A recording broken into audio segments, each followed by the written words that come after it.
कोई भी मनुष्य, कोई भी जीव अयोग्य नहीं है। अब आप लोग सोचोगे महाराज जी ऐसा क्यों कह रहे हैं? तो ये वाग्भट जी के भूमिका में एक बड़ी अच्छी कथा आती है। वाग्भट जी आयुर्वेदज्ञ थे, आयुर्वेद शास्त्र के बड़े अच्छे विद्वान। उन्हीं के बढ़ाए हुए काढ़ा आज दुकानों पर आप खरीद के अपने स्वास्थ्य को ठीक करते हो। वाग्भट जी जब परीक्षा देने के लिए अपने गुरु के पास गए, बड़े अच्छे विद्यार्थी थे। जीवन में उन्होंने कभी किसी से कपट नहीं किया था, इसलिए जो विद्या पढ़ाई जाती तुरंत उनको समझ में आता। अब एक बार की बात है, सारे योग्य बालक थे, ब्राह्म मुहूर्त में उठ जाते थे महाराज, और सब वैसे ही पाठ पारायण करते, सब सूत्रों को याद करके रखते। तो वाग्भट के गुरुजी ने विचार किया कि ये सारे के सारे एक से एक मेधावी हैं, आखिर इनको समझा कैसे जाए। तो उन्होंने एक विचार विमर्श किया अपने समस्त विद्वानों के साथ, और उसके बाद एक परीक्षा का निर्धारण किया। ध्यान से सुनने वाली कथा। परीक्षा में यह कहा गया कि सब बालक कल प्रातः काल ब्राह्म मुहूर्त में उठो और जाओ, और इस आसपास के 500 मीटर अर्थात 500 वर्गज के आसपास जो भी अनौषधीय जड़ पत्ती तना, ऐसा कोई तना जड़ पत्ती जिसमें औषधीय गुण ना हो, वो लेकर आ जाओ। सारे बच्चे उठ गए और अपनी अपनी कमर कस ली। प्रातः काल स्नान ध्यान संध्या उपासन करने के बाद सभी विप्र चमकते हुए त्रिपुंड लगाए, तिलक लगाए और निकल पड़े अपनी अपनी पोटली लेकर। अब उनके पास कोई राजा का पुत्र था, कोई मंत्री का पुत्र था। पहले के प्राचीन काल के गुरुकुल, एक एक से धनाढ्य लोग भी गुरुकुल में जाके पढ़ते थे। देखो एक श्री राम कथा में एक पदावली आती है, तुलसी बाबा कहते हैं कि गुरु गृह गए पढ़न रघुराई, अलप काल सब विद्याई, है ना। तो इसका अर्थ देखो, गुरु गृह गए, भगवान श्री राम को कोई कमी थी क्या? दशरथ जी को कोई कमी थी? एक गुरु नहीं, 1000 गुरु वहीं आ जाता उनके घर में। आता कि नहीं आता? लेकिन वहां ट्यूशन की परंपरा नहीं है हरिभक्तों। ट्यूशन से कभी विद्या नहीं आएगी। विद्या आएगी गुरु के सन्निकर्ष बैठ के। इसीलिए उपनिषद, उप अर्थात समीप बैठकर तब आदृत होती है विद्या। कोई भी विद्या हो, चाहे संगीत की भी विद्या हो, अगर इनसे कहा जाए फोन से सीख लो आप गायकी, उनसे कहा जाए फोन से सीख लो तबला, या एक ट्यूटर आएगा आपको सिखा देगा। अब जब ट्यूटर आएगा तो पहले वो पैसा लेगा, तो आपके दिमाग में तो यही आ जाएगा कि हम इसको पैसे दे रहे हैं, ये हमारा सेवक है। गुरु की तो भावना ही नहीं आएगी। देखो मास्टर जी, कल आपने ये पढ़ाया, हमें समझ नहीं आया, परसों भी पढ़ाया नहीं समझ, आप जाओ, हम दूसरे ट्यूटर को बुलाएंगे। ये कोई गुरु होता है? गुरु तो गुरुर ब्रह्मा गुरुर विष्णु, गुरुर्देवो महेश्वर, उसको ब्रह्मा विष्णु का पद दिया जाता है, वो गुरु होता है।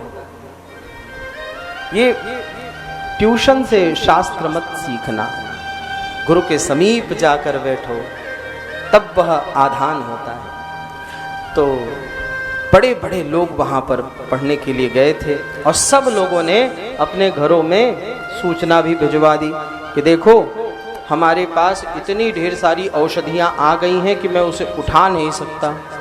किसी ने कांटों की सारी वृक्षों को उखाड़ लिया, किसी ने धतूर इत्यादि के वृक्षों को उठा लिया कि ये सब व्यर्थ हैं, संसार में अकारण है, केवल पैरों में चुभते हैं। अब महाराज कोई ऊंट भर के लाया, कोई हाथी भर के लाया, और वाग्भट जी 2 दिन हो गए लौटे ही नहीं। अब उनके गुरुजी ने रात्रि काल में सभा लगाई, सारे विद्यार्थी बटु विप्र शिखा धारण, बड़े बड़े शिखा ललाट चमकता हुआ ब्राह्म मुहूर्त में उठते थे, बैठ गए। गुरुजी मध्य में धवलांग शरीर बिल्कुल बैठे, और पूछा भाई क्या क्या लाए हो?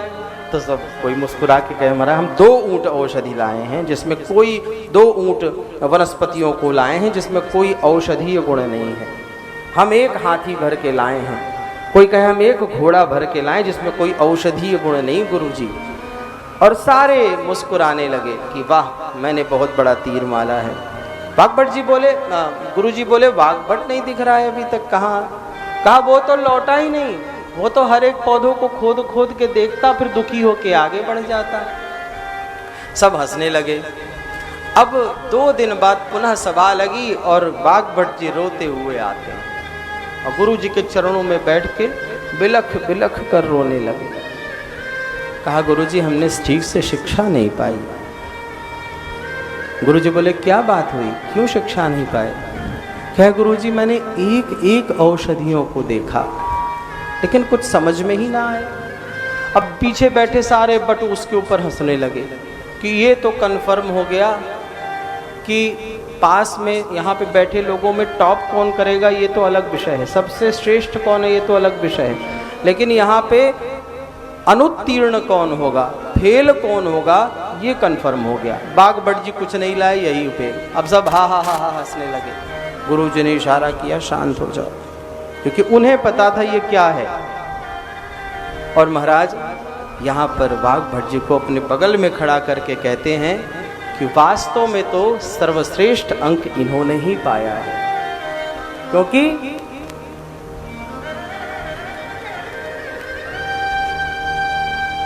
अयोग्यः पुरुषो नास्ति योजकस्तत्र दुर्लभः अमन्त्रम् अक्षरं नास्ति नास्त्यमूलमनौषधम् अयोग्यः पुरुषो नास्ति योजकस्तत्र दुर्लभः।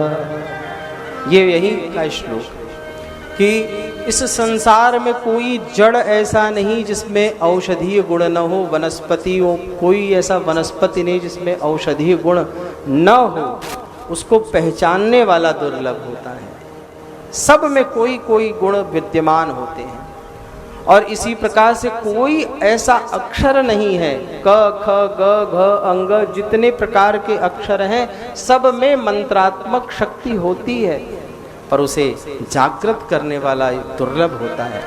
इसी प्रकार से हर एक व्यक्ति योग्य है, लेकिन उसकी योग्यता पहचानने वाला गुरु दुर्लभ होता है। योजकस्तत्र दुर्लभः अमन्त्रम अक्षरं नास्ति नास्त्यमूलमनौषधम् अयोग्यः पुरुषो नास्ति योजकस्तत्र दुर्लभः। अगर हमें उस हीरे को पहचानने वाला पारख ही न मिला तो वो हीरा भी व्यर्थ है, किसी काम का नहीं। एक बार की बात है, एक व्यास जी थे, विदेश से कथा कह के आए, जेब में उनके डॉलर पड़ा। अब बिहारी जी देखने दर्शन करने जाना था, शीघ्र ही एयरपोर्ट से आए और दौड़ते हुए गए तो ई रिक्शा वाला उनको छोड़ने गया और वो 5 नंबर गेट से घुसे और ई रिक्शा तो वहीं पे उतारा। अपने वो बिहारी जी का है ना, अपने स्नेह बिहारी जी पर ई रिक्शा वाले ने रुका, वो जल्दबाजी में अपना नोट निकाल के उसे दिए और चले गए दौड़ते हुए। अब महाराज बिहारी जी के दर्शन हुए, व्यास जी बड़े प्रसन्न हुए। लौट के आते हैं तो रिक्शा वाला वहीं खड़ा मिला।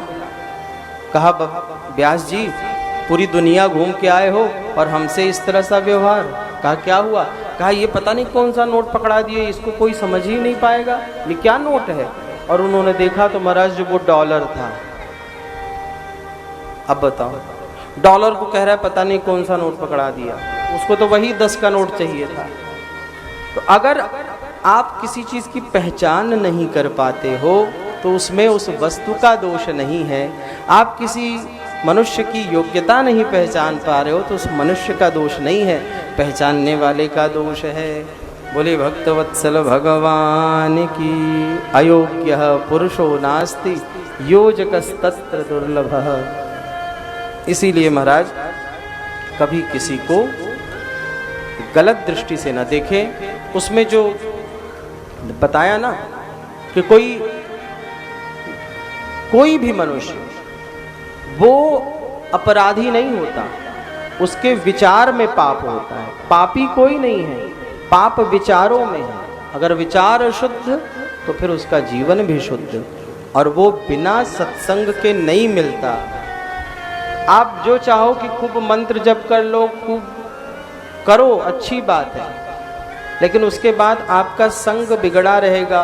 ऑफिस जाओगे और फिर उन्हीं लोगों के साथ बैठ के वैसे ही विचार और वैसे ही बातें करोगे तो उस मंत्र का भी कोई असर नहीं होगा। जब आपको सत्संग प्राप्त होगा तो सत्संग मुद मंगल मूला, समस्त अमंगलों का नाश होगा। बोलिए भक्तवत्सल भगवान की।